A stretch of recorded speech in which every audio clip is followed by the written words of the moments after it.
Hello, my dear students. Let's continue our discussion on acute inflammation. And remember where we left off last time? We finished discussing the chemical mediators, talking about the vasoactive amines, the eicosanoids, and the cytokines, right? So we're going to really focus on the plasma protein systems. You might have heard of complement, right? We're going to talk a little bit about how coagulation plays a role in inflammation and a couple of other things. And then just very briefly, we'll talk about uh, two, well, really three hormones that play a role in inflammation. So the four protein systems that take place in acute inflammation are all these cascade types of pathways. We'll start with the complement system, which I typically abbreviate with the capital C prime, the clotting system, where we depend on the formation of fibrin strands, which plays a role and which also contributes to the vascular phase, because we've mentioned fibrin before and how the fibrin strands might trap the pathogens, right? Then we'll talk about the importance of the fibrinolysis system. And as you can see, it says the lysing of the fibrin, literally the dissolving of the clot. And then there's a protein system called the kinin system. And they're all sort of interconnected. The complement protein system is made up of at least 20 proteins, and as far as I understand, more of them are discovered on a regular basis or were. Um, and it also includes all of their cleavage products. So what happens in the complement system is that we have all these proteins, but they are split with the help of enzymes, and then the end products are referred to as cleavage products that can then have various roles, various functions in inflammation. Clearly, we need to have some kind of enzymes that function as proteases, right, to split up these proteins. And we are going to see that these cleavages are triggering the release of cytokines, which then produces even more cleavages, which leads to more cytokines, and you see where we're going. We're having this big cascade of events. The reason why we call, or why the system has been given the name of the complement system, is because it literally complements the innate system, immune system especially, but also to some extent the adaptive immune system. So the complement system interconnects both the innate and adaptive immune system. As we discuss the different pathways of the complement system, we'll see which pathways are activated by microbes versus injured cells versus even some other things. But before we look at the different pathways, we're going to first list the three major results from any of those three pathways. And that is, each one of them is going to trigger some level of inflammation. In addition, many of the cleavage products of complement pathways can opsonize. And what does that mean? It literally means to tag something, perhaps tag a pathogen. For instance, here you see a bacterium. It should say bacterium if we're looking at just one bacterium, one single cell. Um, all of these little squigglies are representing a surface antigen, and then the little balls attached um, are little fragments of a complement protein called C3b. So C3b is referred to as an opsonin, meaning it tags this pathogen so that this big macrophage goes, oh, that particular pathogen is tagged, it's opsonized, therefore I can eat it, right? Phagocytize it. And then thirdly, we see that the complement is very good at killing cells, pathogens, for instance, by creating this cylindrical tube in the membrane or the wall of a pathogen, and we refer to it as the MAC, or membrane attack complex. You'll see it sometimes gets different names, but often you can tell from the pathway that is illustrated or even the picture that they're talking about MAC. So again, complement is going to result in inflammation. Opsonization leads to phagocytosis, and then we have cell lysis with the help of MAC. So cell lysis, phagocytosis, inflammation. Don't forget that. And one more thing to add, when we talk inflammation, remember the order of things that occur during inflammation. And one of those things that is often mentioned as the complement pathways are discussed and as part of, um, um, I'm sorry, as part of inflammation, I say, is chemotaxis. So I'm going to add this here so that you remember this is actually part of inflammation. So there are three complement pathways. One is called the classical, then the alternative. They are both shown here, but there's a third one, the MBL pathway. And the whole point of this particular picture here is not so much to differentiate between the pathways, which is why I'm not worried about the third one not showing. The main goal is to show you that all of these three pathways are going to produce one and the same enzyme, and that is C3 convertase. And what C3 convertase does, it's going to split a C3 protein, cleave it into two fragments called C3b and C3a. Now, they can then, like C3b, can further function in cleaving more proteins to ultimately form our MAC, our membrane attack complex, which creates this cylinder, which, a cylinder tube that enters into the cell membrane of a pathogen. The pathogen starts to swell up with fluid from the outside, and poof, it lyses, right? So that's one way in which the pathogen can be destroyed.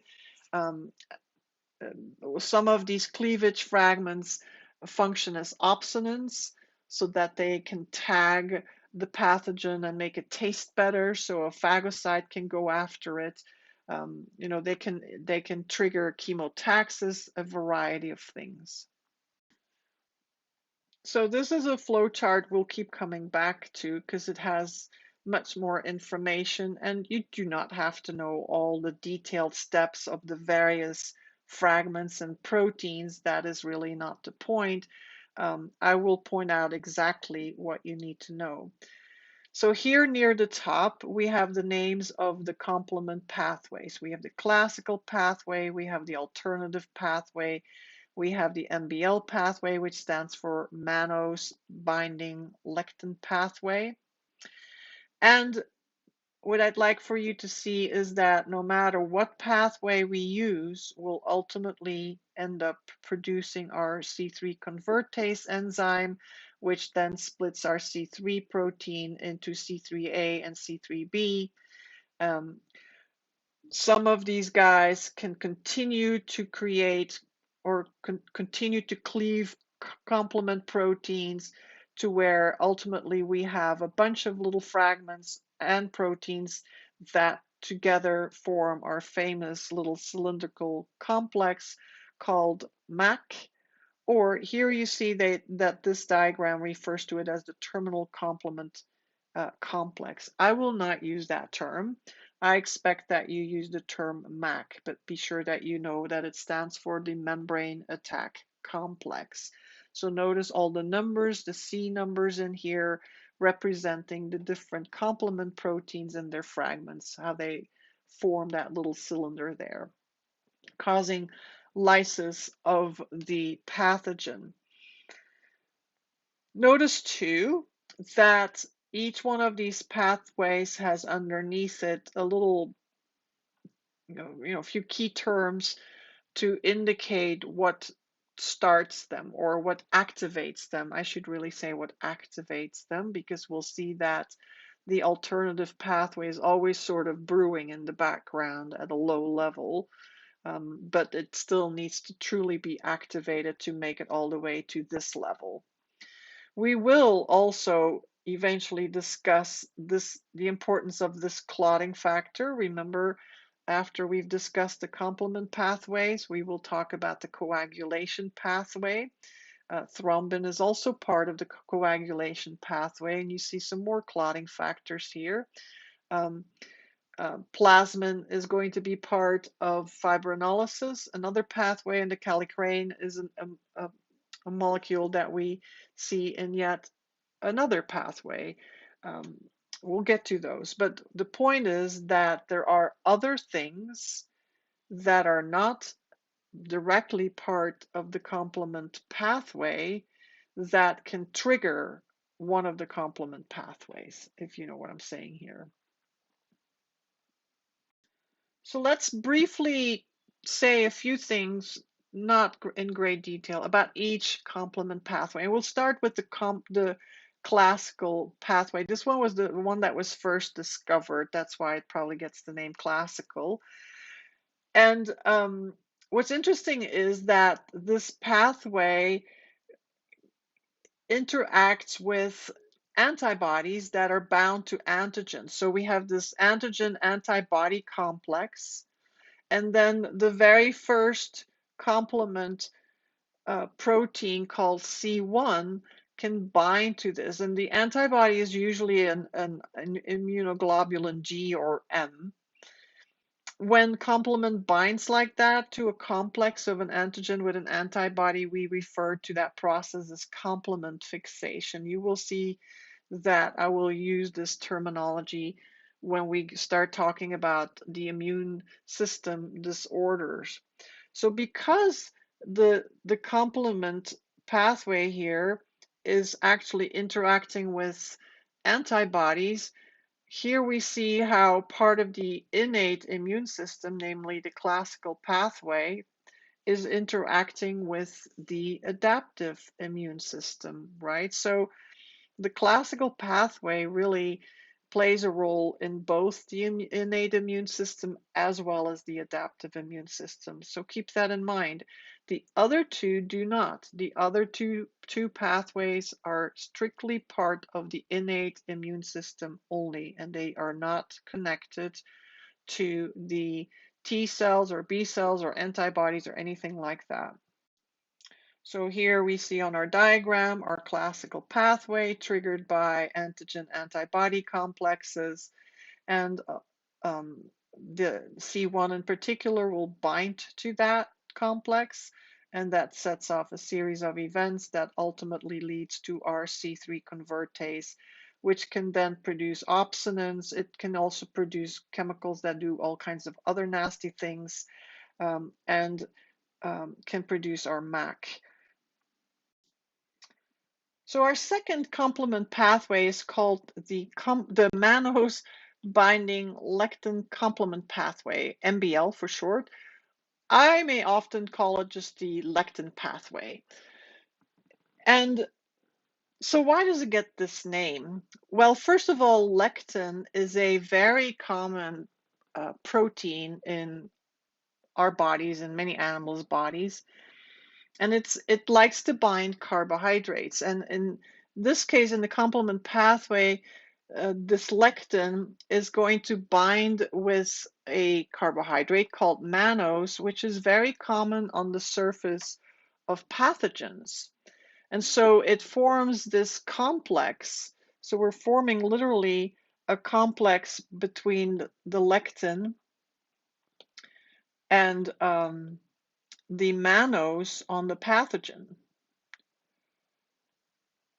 And that complex, basically you can think of the lectin opsonizing the pathogen, right? It's opsonizing the pathogen. And so this complex that is formed is then going to be what triggers the so-called mannose binding lectin pathway. And it's going to function very similar to how the classical pathway functions. But this time we see that this is an exclusively innate immune system pathway. So we're not seeing any involvement of T cells or B cells. So this is just pure innate immune system.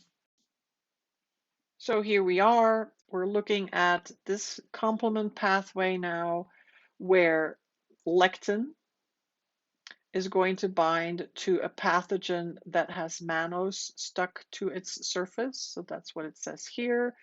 It creates a complex, a mannose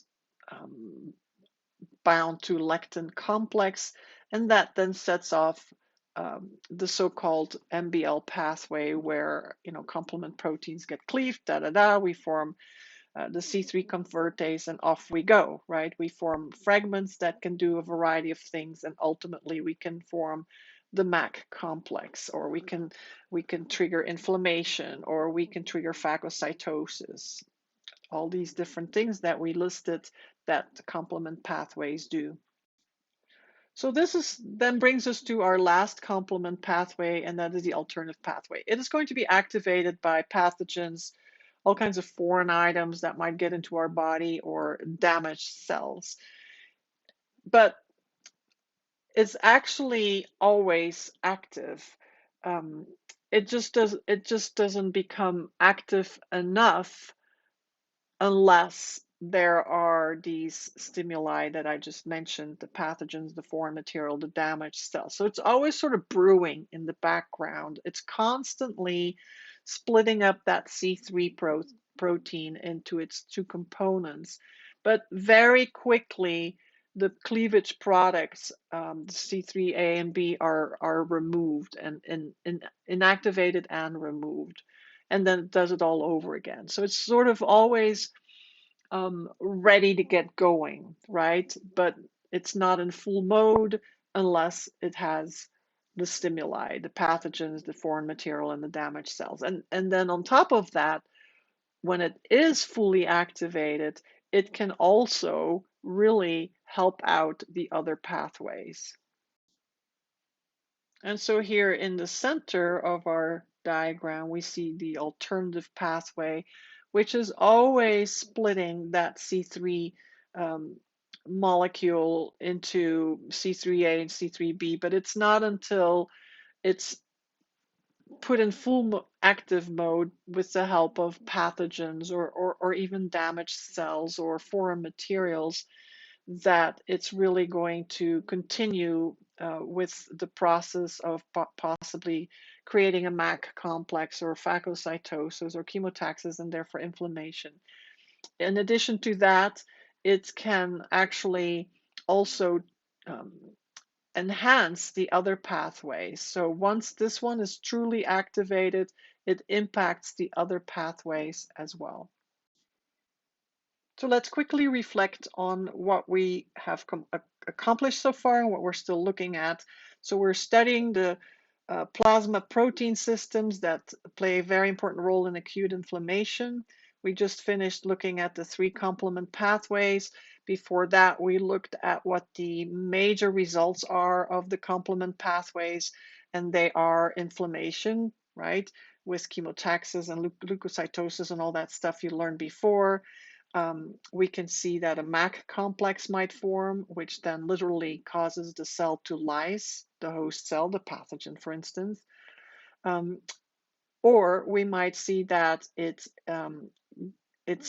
the cleavage fragments, for instance, can opsonize pathogens, tag them, make them taste better, so that phagocytes can go after them. So we're still left with looking at the clotting system, better called the coagulation system, which will go pretty quickly. Same with the fibrinolysis system.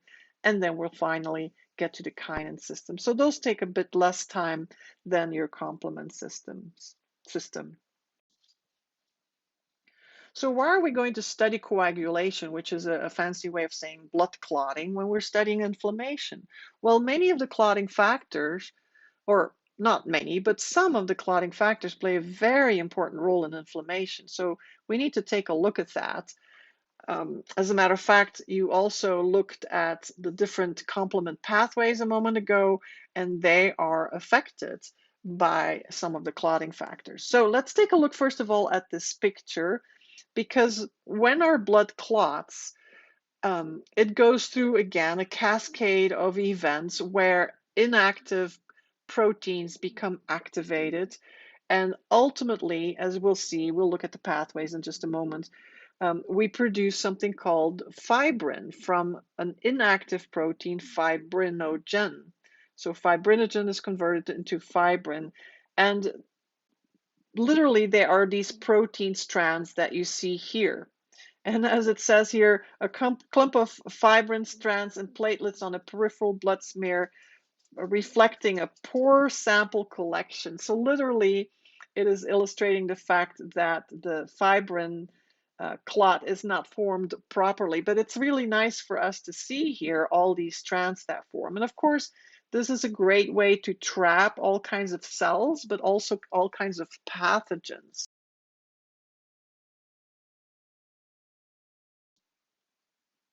The coagulation system also consists of three pathways. They are the intrinsic pathway, illustrated here, until we reach the activated form of clotting factor 10. The extrinsic pathway, which is much shorter, which also ends up producing an activated form of factor 10. Once we have an activated form of factor 10, whether it is the intrinsic or extrinsic pathway that does it, this activated factor 10 can then start the common pathway. In the common pathway, we're going to create, with the help of the activated factor 10, thrombin, which in turn converts fibrinogen into our fibrin strands. And that's where we end up with our little clot. Now, let's come back to both the titles of these two pathways here, extrinsic and intrinsic. So when the inside surface of a blood vessel might have a rough patch or is damaged somewhat, that's when the intrinsic pathway starts.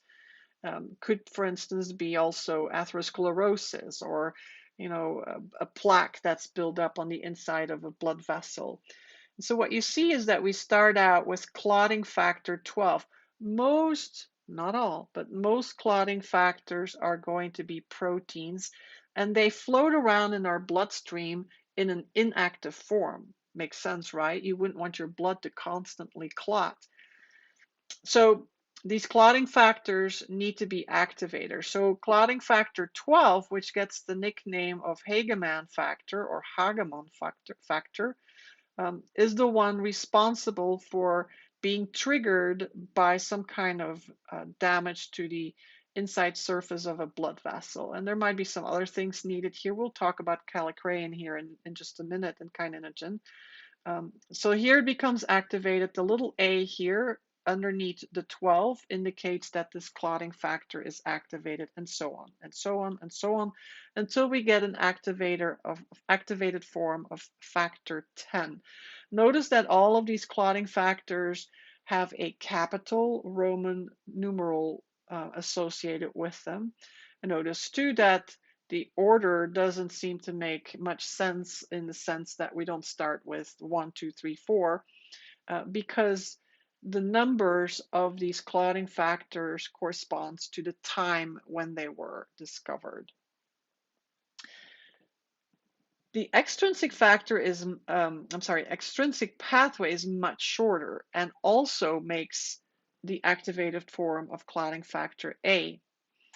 It gets going with the help of activation of a tissue factor, and this tissue factor is released by damaged endothelial cells and connective tissue cells when, let's say, you cut yourself and you really slice through a blood vessel, even if it's just a small blood vessel. So some form of trauma is going to release that tissue factor. Again, both the intrinsic and extrinsic pathway are going to end up generating the active form of factor 10. That then is going to lead to our fibrin strands, which are responsible for making our clot. So the factor 12, clotting factor 12, nicknamed the Hagemann factor, is easily activated by maybe collagen fibers that stick out because the inside of a blood vessel is damaged, or even platelets that release chemicals, or because, again, there's some form of damage, um, an exposed basement membrane of a capillary. Those are the kinds of things that get it going. What's interesting about the Hageman factor is that it doesn't just activate coagulation, particularly the intrinsic pathway, but it is going to also activate the classical pathway and the other two systems that we haven't discussed yet. So it has its fingers in all four protein systems that we're learning about right now. For instance, right here, we've come back to our very familiar diagram now with our classical alternative and MBL complement pathways. And here you see how the activated form of factor 12, the Hageman factor, is capable of helping out with the classical pathway. None of the other pathways, however, are going to be impacted by factor 12, only the classical pathway. So that wraps up our discussion of the coagulation system. Well, sort of, because remember, clotting factor 12 is also going to impact our fibrinolysis system and the kinin system. So fibrinolysis, if you analyze the word, I think we've done it before, literally means the lysing of the fibrin strands, right? Or the dissolving of the clot. That's really what that means. You know, a clot can't stick around forever. When you have a wound on your hand, you get clot forms, then it turns into a scab that eventually falls off. So clearly the clot is going to disappear after a while. And so this process occurs with the help of plasminogen, an inactive protein again that's present in our blood, and that gets converted to plasmin, which is then going to be able to dissolve the fibrin clot. Now, there are several factors, chemicals that need to help with the conversion of plasminogen into plasmin so that it can lyse the fibrin clot. And those are tissue plasminogen activator, TPA. For those of you who might already work in a hospital, you might hear about TPA quite a bit because it's an important it's sometimes given to patients when there's fear that there might be a clot in a blood vessel, in the heart vessel, perhaps. So it's to promote lysing of the thrombus or the clot, right? Thrombolysis. But we also need, again, the activated form of factor 12. So here we go again. We also need factor 11, but we have seen that factor 12 is already impacting the complement system, the coagulation system, and here we see it's impacting the fibrinolysis system. And then finally, we also need kallikrein, and we'll see what the importance is of kallikrein as well. It also impacts the complement pathways, by the way. We'll get to that system in a moment. So here we see how plasmin, as well as factor 12 that we mentioned earlier, even thrombin, and then we mentioned kallikrein, are all important in stimulating the complement pathways at some level or another. So that wraps up our discussion of the fibrinolysis system. So we have one more plasma protein system left, and that is the kinin system, and then we're done with that discussion. So here we get to our last plasma protein system called the kinin system. And what happens ultimately is that kininogen gets converted into bradykinin. Let's first talk about bradykinin, because bradykinin plays a very important role in pain production.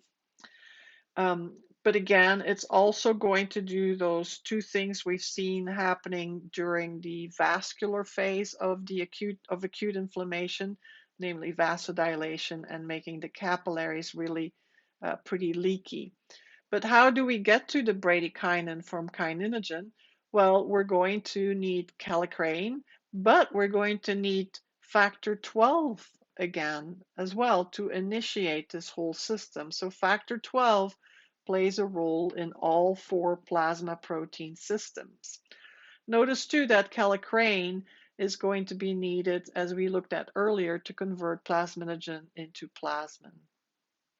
And so this wraps up our four plasma protein systems. And this brings us to a single slide on some of the hormones that can impact inflammation and even our immune defense for a specific immunity that is. So we have the two hormones called epinephrine and nor-epinephrine, which are produced by the very core of the adrenal gland called the adrenal medulla. And then we have cortisol, which is a glucocorticoid that is therefore a steroid, and that is produced by the periphery of the adrenal gland called the adrenal cortex. So all of these hormones are produced by the adrenal gland, but by different regions of the adrenal gland. Now notice that, look at the arrows of either set of hormones, and notice that norepinephrine and epinephrine are going to increase inflammation. On the other hand, cortisol decreases it. People who suffer from autoimmune diseases, who therefore have a lot of inflammation, are often put on a cortisol-like drug, by the way. So when we are under high immediate stress, we tend to see that our inflammation is promoted with the help of epinephrine and norepinephrine. And in addition, our adaptive immune system is also cranked up. But long-term stress is going to do just the opposite.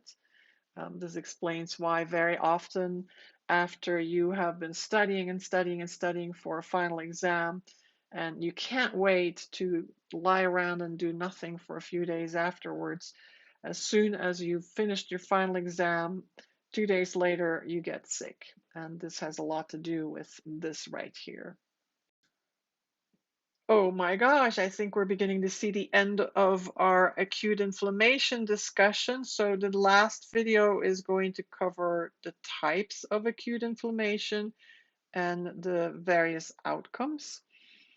And after that, we still have to do chronic inflammation and something called acute phase response, which is a term to express the fact that acute inflammation can also have systemic effects. So we need to look at those as well.